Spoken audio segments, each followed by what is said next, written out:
My name is Patrick J. McGinnis, and I coined the term FOMO. That's short for fear of missing out, and it's why some people end up following the crowd. But we're not like them. We're part of a new species that isn't afraid to do things differently. I call us FOMO Sapiens. And this is the show where you'll meet people like us, phenomenal FOMO Sapiens, to learn how they find the courage and the ideas to live exceptional lives. FOMO. FOMO. Hey everybody, welcome to another episode of FOMO Sapiens, the show for people who don't just follow the crowd, but instead take their own path to success in business and in life. I'm your host, Patrick J. McGinnis, venture capitalist by day, author and podcaster by night, and inveterate FOMO Sapiens 24 hours, 7 days a week. My topic today, how to use words to win. Now, we had an episode of FOMO Mondays back along about how to use words, how to use language more effectively.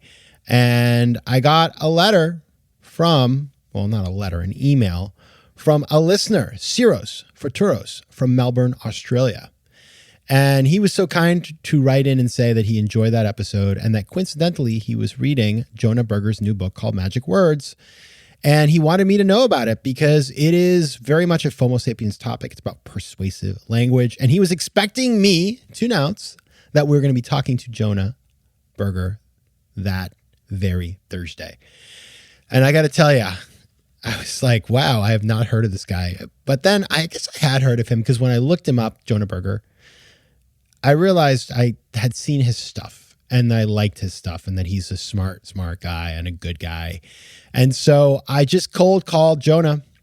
I said, hey, Jonah, would you like to come on the show? And came right back and said, yes, thanks, Jonah. And so I had the opportunity to interview him. And if you watch the TikTok and the reel of this one on Instagram, you'll see I'm at my parents' house in Maine. It's very pretty. So I'm on this like porch. So it's very chill. We had a great convo. He's so smart. His book is great. As I said, the book is called Magic Words. And Jonah, he's just a all-around impressive human being. He is a Wharton School professor, an internationally best-selling author of this new book, Magic Words, as well as a couple of other books called Contagious, Invisible Influence, and The Catalyst.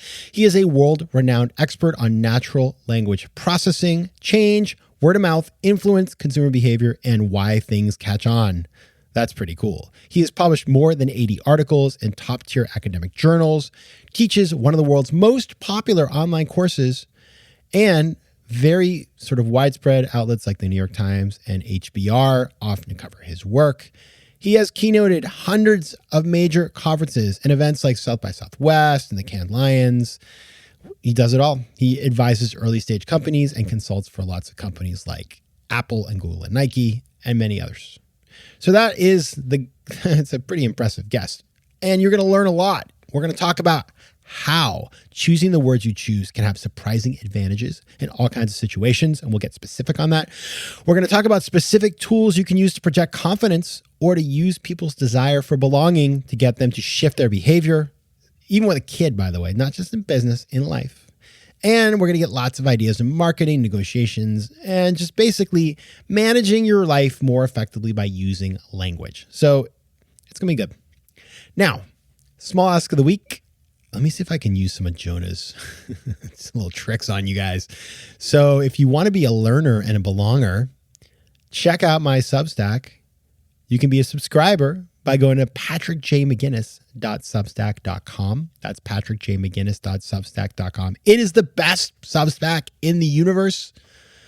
If you do not read it, your life will be gray and cold. Okay. Some of Jonah's, well, I'm not sure Jonah would agree that I used his stuff well, but you'll see. All right. And now onto the interview. As you know, I like to start every interview by asking the same question. And the question is this: what's a formative decision you've had to make to get to where you are today? A few years ago, I had to figure out what job to take to be a professor, and I had a choice between HBS, Chicago, and Wharton. All of them were wonderful places. I ended up picking Wharton, and it was certainly a big decision in my life. Oh yeah, how did you decide that? Because I went to HBS, so I clearly have a dog in this race, or a horse in this race, but There's some research on something called the compromise effect, which shows that when we have multiple options, we often tend to pick things in the middle. In some sense, they feel a little safer, right? So, do I want the big, biggest, most expensive thing? Do I want the cheapest, least expensive thing, or do I want something in the middle? And so, like Goldilocks and Three Bears, we tend to stick the thing in the middle, and that was a little bit like this for me. So, HBS is a very good school, known for being outwardly focused. Chicago is a very good school, known for being very research focused, and Wharton is a mix of the two. It's not as solely research as Chicago, and not as solely teaching and practitioner sort of HBS is, and so it was a mix of those two things. So I went with the compromise option. That sounds good. Well, it seems like things are going pretty well for you. So the reason that I wanted to have you on today, we had a listener, Spiros, out of Australia, who wrote in recently about this book, and I started researching you, and I had seen you around, but I was like, we got to get this guy on the show because you have a book out, Magic Words, which is all about words. And I've been thinking out words a lot because you know what I've been doing? I've been playing with Chat GPT. Yeah. And it's all about the prompt, right? And so it's like formulating the right questions, thinking about words, convincing this bot that you have an interesting question. It's going to be the future to some degree. So we're going to talk about that a bit today, but I want to start just kind of high level with what inspired you to write this book, and how is it different from your previous books? Yeah, I'll say a couple things. So, first of all, basically everything we do involves language in one way or another, whether we're emailing colleagues, whether we're pitching clients, whether we're talking to spouses and partners, even our own private thoughts rely on language. But while we spend a lot of time thinking about what we want to talk about, if we're getting up and making a presentation, the topic of the presentation, the main ideas we want to communicate, we often think a lot less about the specific words that we use to communicate those ideas. Whether we're writing an email, putting together a pitch deck, or speaking, we think a lot about the ideas, not the words. And unfortunately, that's a mistake, because it turns out that subtle shifts in the language we use can have a big effect on our own impact. Some very nice research, for example, shows that we add a certain word to a request and it increases the likelihood that other people say yes by around 50%. Or something as simple as, rather than saying, I like a certain thing, saying I recommend that thing makes others about a third more likely to take our suggestion. And even the language we leave behind, everything from the language we might write to colleagues over email to the language we might write in a loan application. Companies and organizations can use the language we leave behind to provide insight into who we are and what we might do in the future. And so there's a lot of exciting work going on in this space. And the question I really wondered is kind of, well, what are these magic words, and how by understanding these words can we all increase our impact? I'm curious, why do you think that? What is the root cause of this emphasis on the ideas over the language? Because I think back to, when you start, school in the United States, it's like half of your day is spent just memorizing words. We take the SAT. I remember having these books of vocab. So it's not that we just ignore words. Obviously, like as kids, we're trying to accumulate as many words as possible. But you're right. Like, interestingly, we don't think about these things as we get moving, because it's all the ideas are where all the heat is, where all the energy is, right? What's going on there? Like, what's the cause of that? Yeah, think about it. Imagine you're asked to give a presentation at work about a project you've been working on. Imagine you're pitching a client on a service that you're offering, or imagine you're having a tough conversation with a friend or a spouse. As we think about all those examples, often we think about, what are we going to say, right? What do I want to get across? What are the main ideas I want to communicate? We don't think about, which words do I want to use to say that, right? Particularly in spoken conversations. You and I are speaking to one another right now. Unless we script out everything we're going to say ahead of time, it's really hard to know exactly what words we're going to use.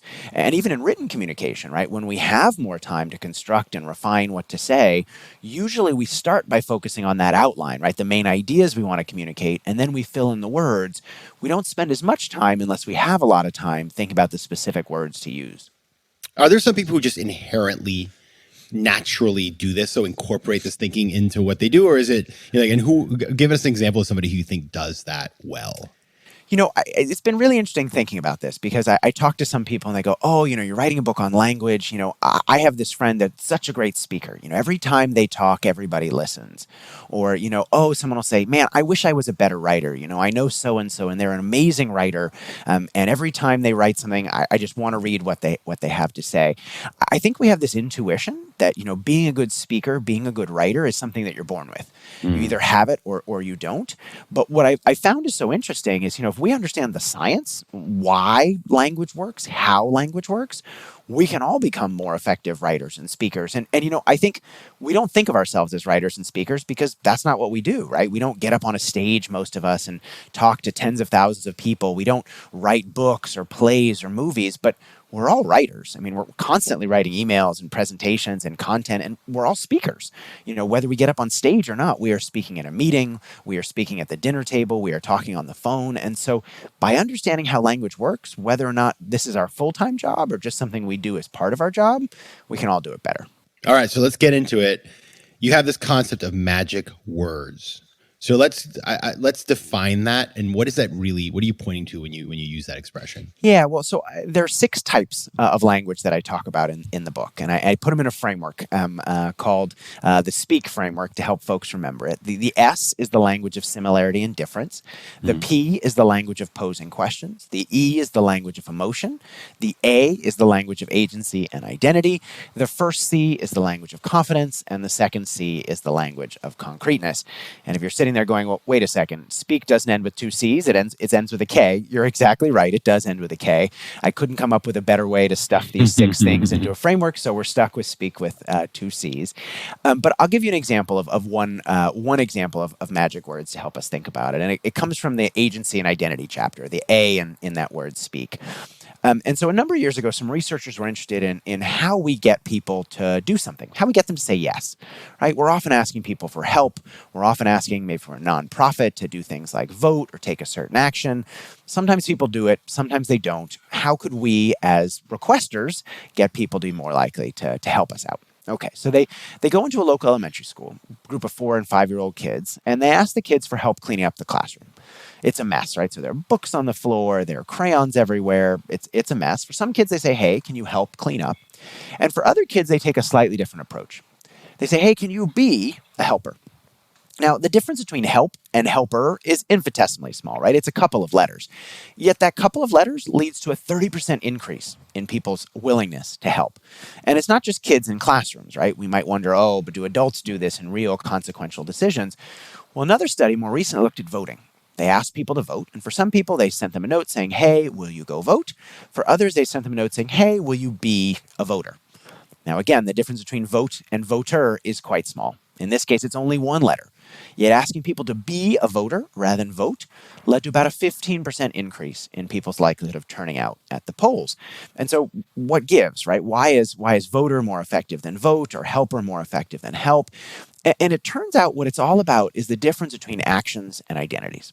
So we all know that we should do things that people ask us to do, right? We should help, we should vote, we should do all these things. But we're busy. We don't always have time to do them. What we care more about, though, than actions are identities, right? We care a lot about seeming smart and competent and knowledgeable. And so when actions are opportunities for us to claim desired identities, well, we're much more likely to take those actions, right? Helping, sure, I know I should, but if helping is an opportunity to be a helper, well, now I'm more likely to do it. Similarly, if voting is fine, but if it's an opportunity to be a voter, a desirable identity that I know I want to have, I'm more likely to do it. And so by turning actions into identities, we can make people more likely to take those actions in the first place. FOMO. Oh, that's very smart. I like this. This is what it makes me think of. And I hate to do this because, it's so predictable, but there's a FOMO element to this. You think about it, it's because you're creating a group of people who are taking part in an activity. Everybody's doing something together. There's that herd behavior, or at least you're positing that there's a herd behavior. Here's a thing that people are doing. Do you want to be part of it or not? And then the person has to make a decision. Well, of course I want to be a helper because, being a helper is what good people do. So there's this interest. That's it's just a really easy way for me to remember it because of course I think about everything in terms of FOMO. So that's just my lazy way of doing things. But that, so you can really use that. Not just with 5-year-olds, but really with anybody. in terms of thinking about how you're putting them. What is your place in this world, right? It's like what team do you want to be on? Yes, I like that. I like that phrase. What team do you want to be on a lot? I think we often think about language or words as ways to sort of communicate identity, but communicate information, but they also communicate what it means to do something, right? Take something as simple as running. So imagine I tell you about two people. One runs. I have a friend who runs, and another who is a runner. If you had to guess, which of those people runs more often? The one who runs or who is a runner? Definitely is a runner. Right, because it sounds like a consistent part of who they are. It's not just something they do once in a while. It's part of their identity, right? It's more likely to persist. And so, if we say, okay, well, I'm a hard-working person. Okay, I'm hardworking. I'm a hard worker. That sounds more persistent. I'm creative. I make content.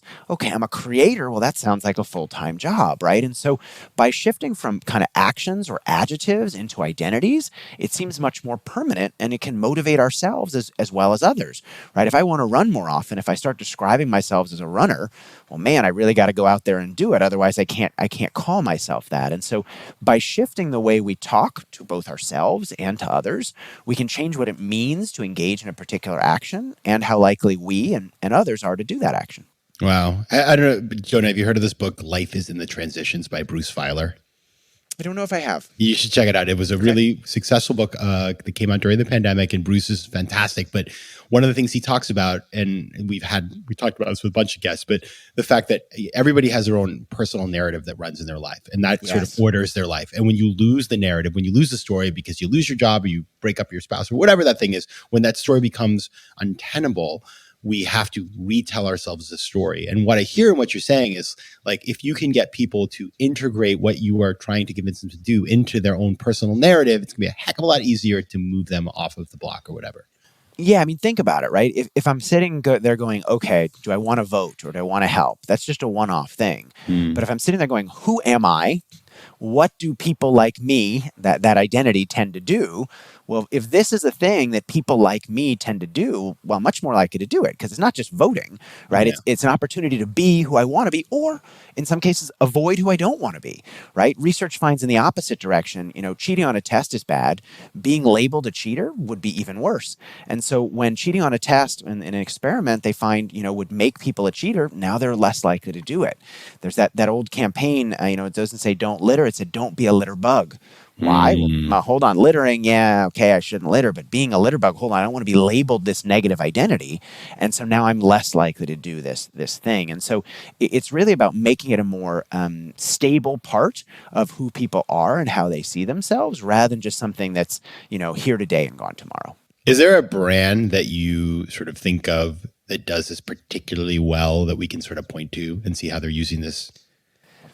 Yeah, I think there's some things in the book that I think are very focused on brands and what brands can do well. So, I've analyzed the content of various brands' social media pages and helped them figure out how to optimize content using particular words that increase engagement.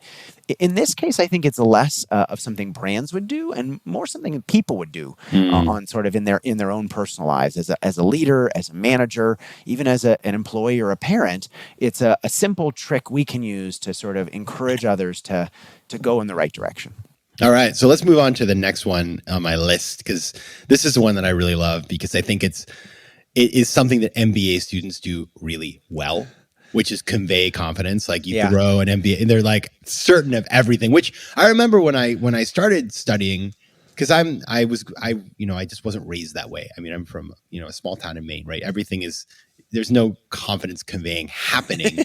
But then I walked into a room of people who are 100% sure of themselves. And I remember thinking, this is a superpower.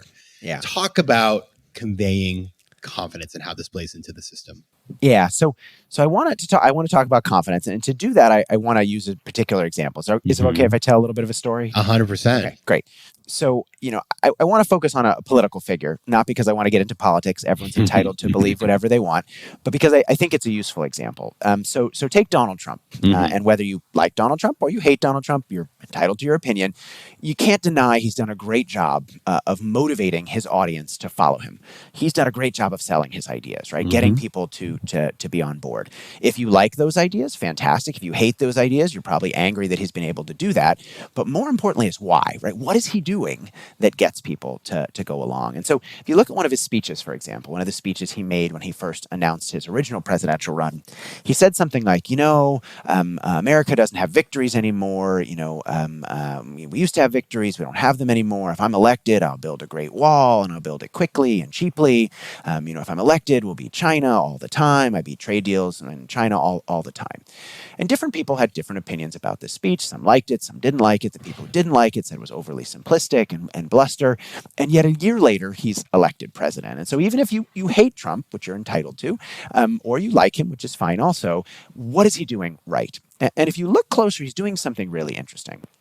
And he's doing something that great sales leaders do really well. He's doing something that startup founders do really well. He's doing something, as you noted, some MBA students do really well. Gurus do really well. He's speaking with a great deal of confidence. And what do I mean by that? He's using language in a way that suggests that everything he's saying is right. And it's not just right, he is certain that it's right? It's not just, America doesn't have as many victories as it used to have. America doesn't have victories anymore. He talks in absolutes, right? There's black, there's white, there's right, there's wrong, and it conveys a great deal of certainty. And not surprisingly, certainty can be quite persuasive, right? Certainty or confidence can be quite persuasive. There's some really nice research that shows when choosing financial advisors, people are more likely to pick an advisor that uses more certain or confident language.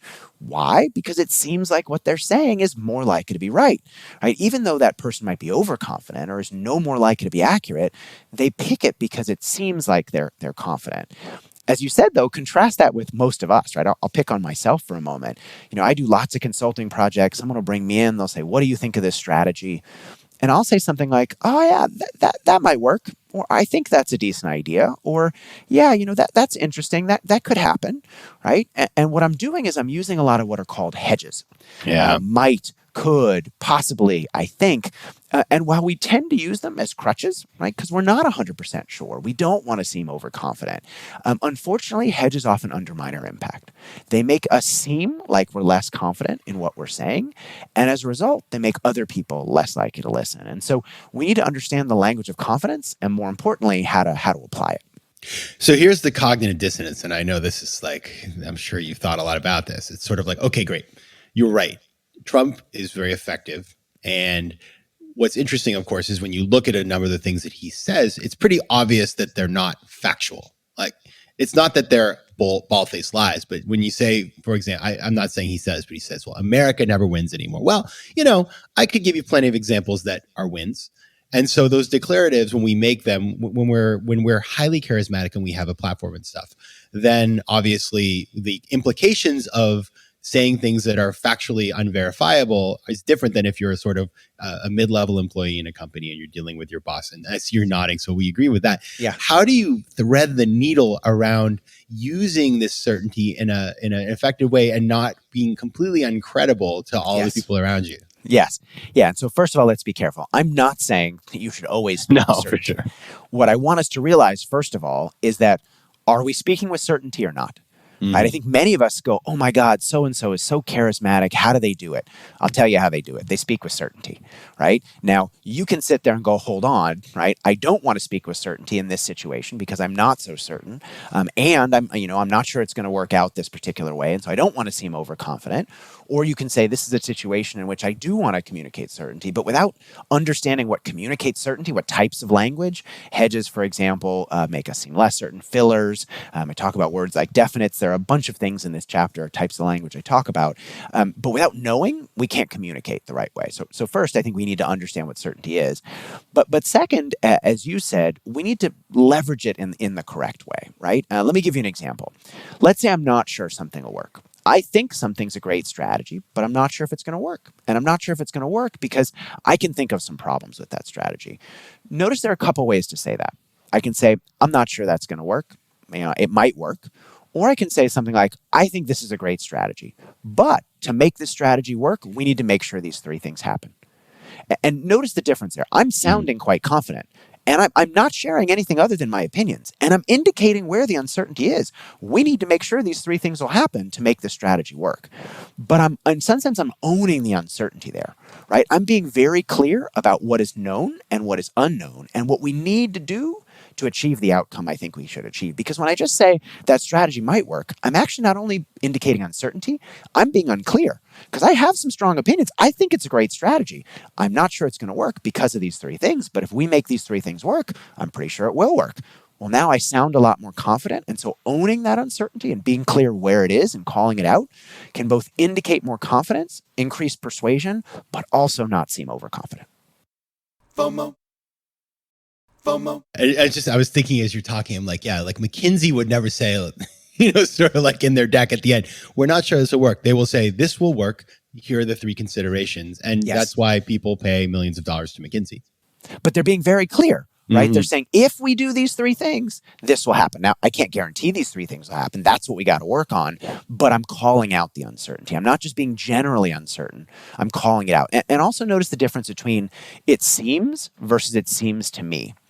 Or, this might be true versus I think this might be true. When we use personal pronouns, we take ownership of the situation. We make it clear that, hey, I like this or I think this. There may be some uncertainty, but I'm owning that uncertainty. And doing that ownership makes us seem more certain and makes us more persuasive as a result. Yeah, and for everybody who's listening, I'm just taking notes right now myself. It's like these are things that you can integrate these things into your daily conversations in a pretty sort of not high friction way. And you can start to see how they play out. Like, I mean, just this is like a mental shift, right? This is an aha moment where you just start to think about how am I communicating, and just having a couple of these written down on a piece of paper on your desk and integrating them, you're going to start to see, I would imagine, much more effectiveness than before. Yeah, I mean, I talk about sticky notes on your desk. I do exactly that, right? I have a couple of reminders of sort of things I'm working on. I also find that this is much easier to see in written communication than it is in spoken communication. And so if you have a job where much of your impact is about speaking effectively, you're a salesperson, you're making speeches, it's painful, but recording one of these things, transcribing it, and reading it through is really useful. Wow. Because it's really easy to think, we don't use things like fillers in writing.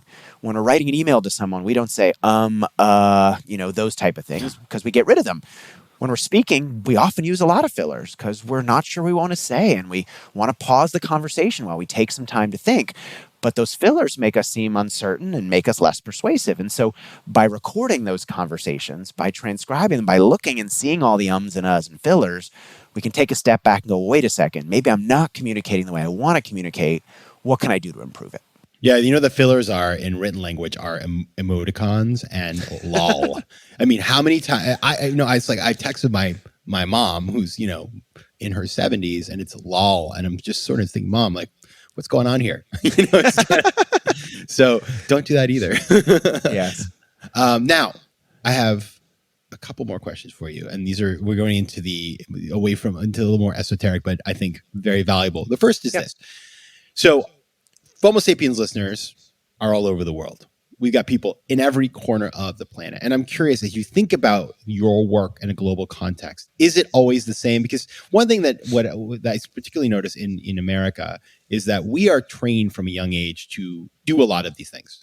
Because think about it, we do show and tell at school. We take an item into school every day and we tell everybody how amazing this book about Mickey Mouse is. Right. So we are sort of trained to some of these things. In other cultures, some of these things are considered to be completely anathema to what is considered good behavior. So how have you encountered, as your book has traveled the world, how has it been sort of reacted to?